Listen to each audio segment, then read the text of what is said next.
Muito bom dia, pessoal. Tudo bem? Como vocês estão? Eu estou fazendo essa gravação direto de Balneário Camboriú, então o vídeo não vai sair tão perfeito quanto os anteriores, que são feitos lá no escritório. Vamos colocar aqui imediatamente o que está acontecendo dentro do universo de criptos nesse momento. Bom, a gente vê o BTC trabalhando dentro de um range, tá? A gente poderia dizer que é um range. Vamos pegar o gráfico semanal. Você sabe que eu sempre começo a olhar o mercado pelo gráfico semanal para ter uma ideia de como está andando o cenário como um todo. A gente tem o BTC trabalhando dentro de um canal. Esse canal aqui, pessoal, ele é um canal de baixa, de fato, mas a gente está ameaçando romper esse canal para cima. Em verdade, nós já fizemos um pequeno pivôzinho de alta, e esse pivô de alta foi construído e está sendo rompido essa semana. Então, isso já chama atenção aqui dentro do movimento que o BTC está fazendo para nós. Esse é o canal de baixa que eu estava mencionando. É um canal de baixa secundário. Opa, deu problema. É um canal de baixa secundário, ou seja, não é um canal de baixa em si, que represente uma tendência primária. Ele representa uma tendência secundária, uma tendência que dura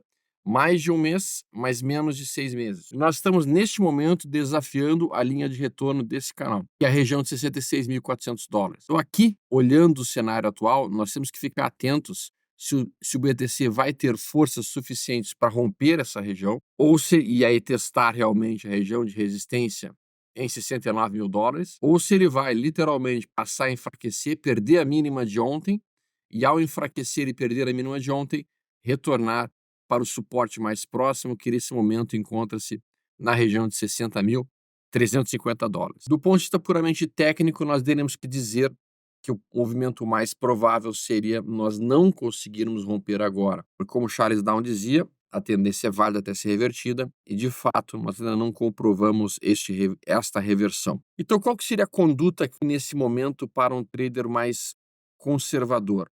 Para o trader mais conservador, o ideal seria deixa romper e não tome posições, não tomaria posições, deixo romper esta resistência e de preferência até mesmo romper a região de 69.600, não faço absolutamente nada, esperando que aconteça depois um movimento de recuo, que pode ser um único candle vermelho, não precisa ser um movimento muito amplo, mas basta que seja um candle vermelho, que vendedores estejam dispostos a eventualmente montar posições vendidas, e a partir disso, na ruptura desse candle vermelho, já poderia cogitar uma entrada na posição da compra. De preferência, esse recuo seria um pouquinho maior.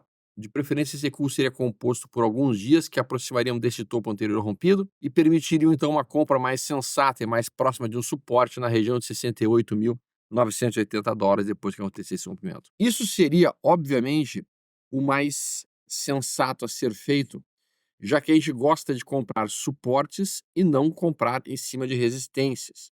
E nesse momento atual, o BTC está em cima de uma zona de resistência. Deixa eu colocar aqui, BTC. Esse gráfico está um tanto quanto bizarro. Vou colocar isso da seguinte maneira, os exchanges, BTC. Muito bem, agora esse gráfico melhor. Então, assim, eu sei que algumas pessoas têm cogitado já comprar nessa região, porque acham que já rompeu a resistência, e eu respeito realmente quem tem essa interpretação, mas, via de regra, a minha política é sempre tentar comprar zonas de suporte. Não estamos numa zona de suporte semanal, não estamos numa zona de suporte do diário e não estamos numa zona de suporte do 240 minutos, apesar que no 240 minutos nós temos um breve sinalzinho aqui acontecendo. E esse sinal aqui é um sinal de operações de algumas horas, talvez, em que a gente tem realmente agora, nesse momento, o BTC fazendo um estocástico lento próximo de uma região atraente, que é a região de 50, formando um possível 1, 2, 3. Então eu até entenderia um trader que tomasse uma posição dentro do 240 minutos do BTC, e observo isso como um trade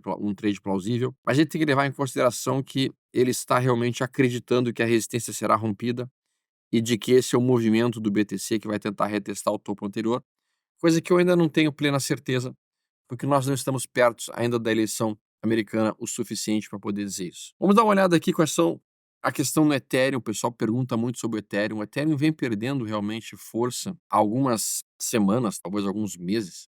Ele está bem mais fraco do que o BTC em si, e ele opera dentro de um canal de baixa também no semanal.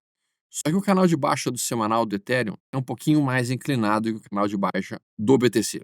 É um canal de baixa, inclusive, agudo, como a gente está vendo aqui. Nessa situação, apesar de eu gostar muito de tudo o que está acontecendo no Ethereum, a gente observa um estocástico lento bem sobrevendido aqui no semanal.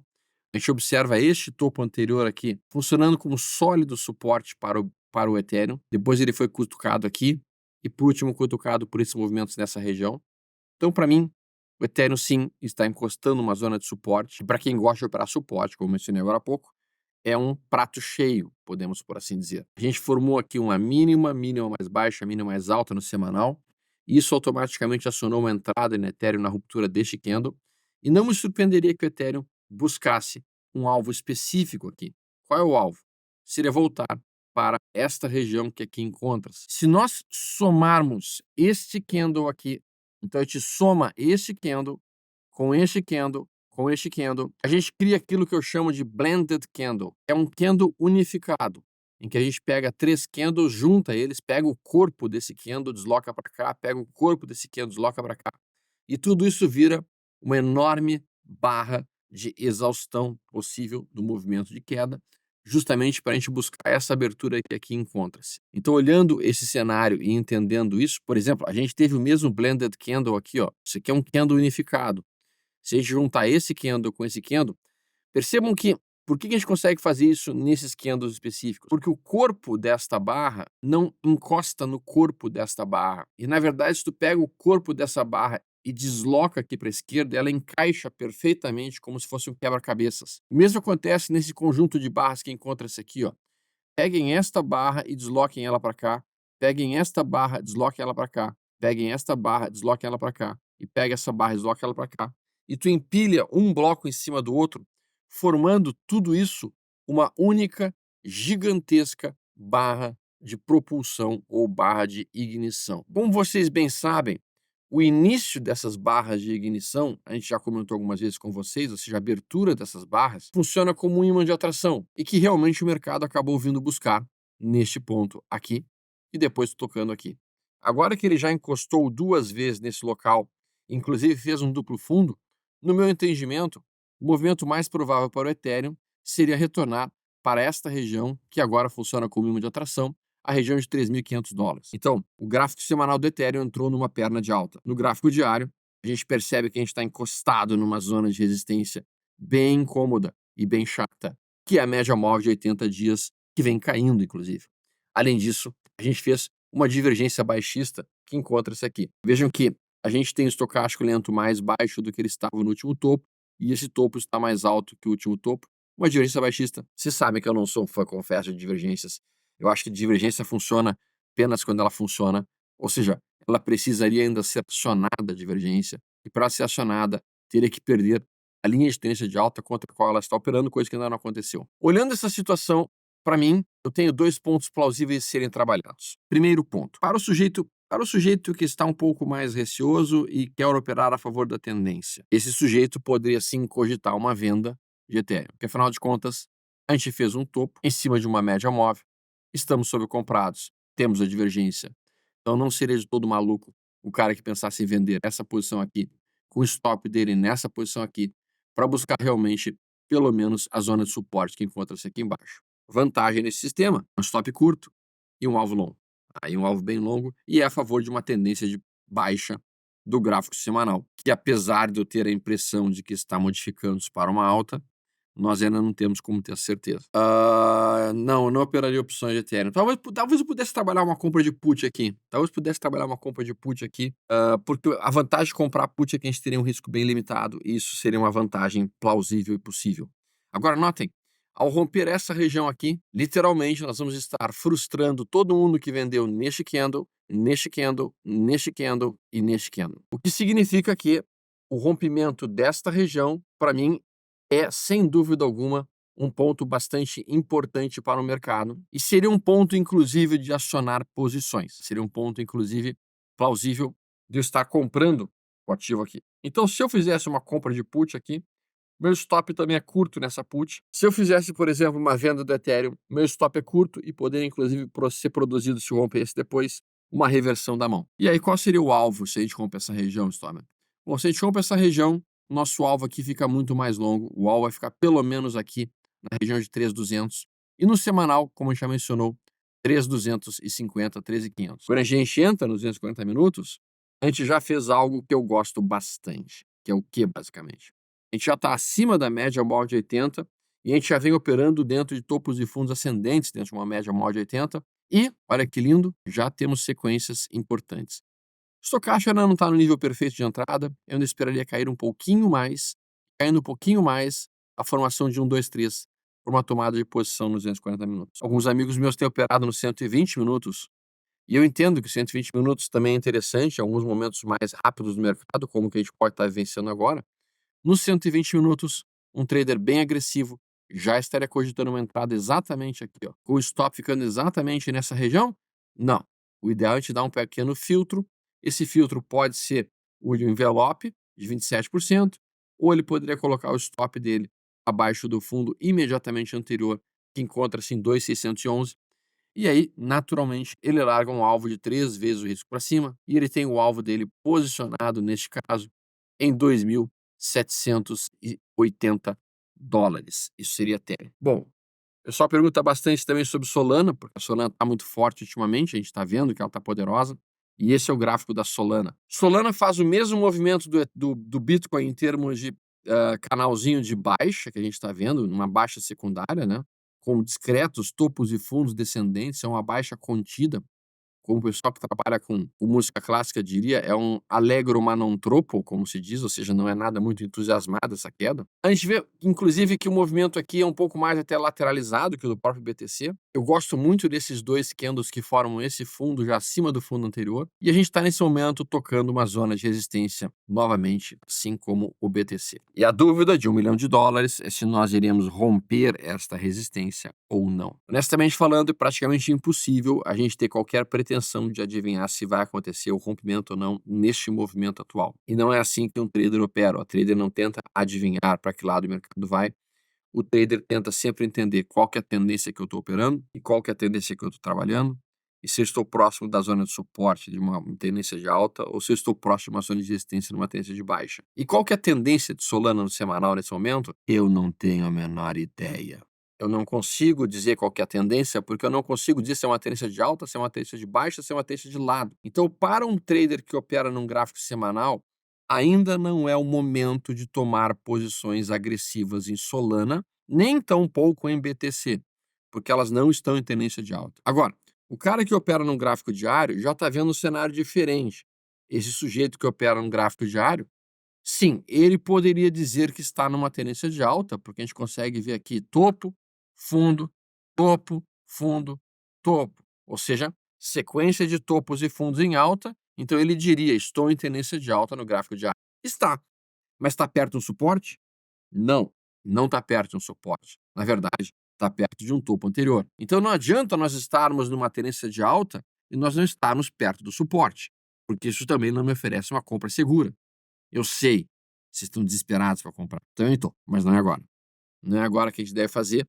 A gente deve esperar o próximo recuo no gráfico diário para poder comprar num nível de suporte mais adequado. Onde seriam os suportes adequados aqui? Bom, nós podemos pensar em procurar por eventuais compras perto de 144?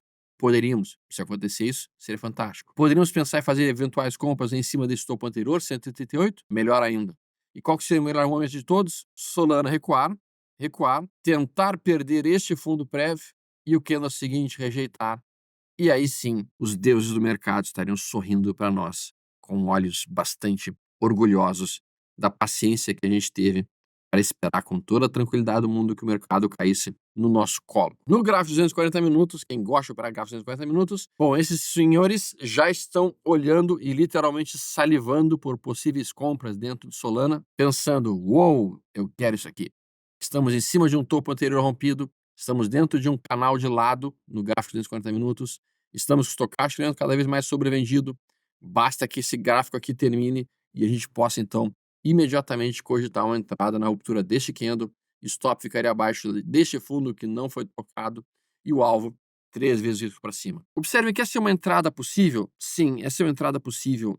Ela é uma entrada absolutamente deliciosa? Não é, porque como a gente viu, a gente está grudado numa resistência de um gráfico semanal, a gente está grudado numa resistência do gráfico diário. Então esse tipo de operação até pode dar certo, sim, pode dar certo, mas ela não é daquelas que a gente realmente poderia, digamos assim, cogitar como a melhor de todas.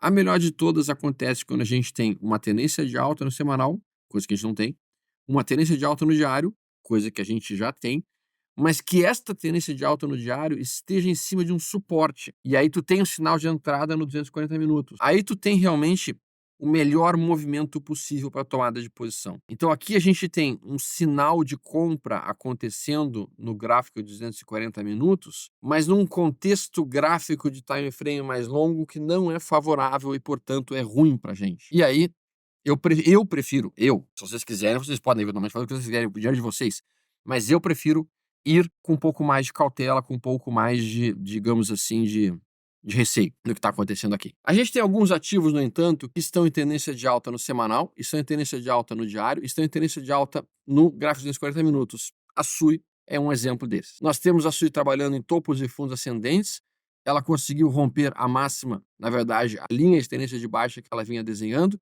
Esse movimento aqui permitiu um pullback, ou como os russos chamam, otkat, né? Então a gente teve um otkat, aqui um pullback, voltamos a subir, estamos numa perna de alta no gráfico semanal, ainda longe do que seria o alvo. O alvo da SUI é realmente 1,92, 1,93. Quando a gente entra no diário, a gente vê um forte movimento de alta. Caraca, mano, isso aqui é algo assim que chama muita atenção. Poderíamos dizer que isso aqui é até uma... Para quem é elitista, para quem gosta de Elliott, o cara diria que isso aqui é uma onda 1, isso aqui é uma onda 2 em 3 tempos, e aqui é uma onda 3. Uau, a onda mais forte de todas, como a gente sabe.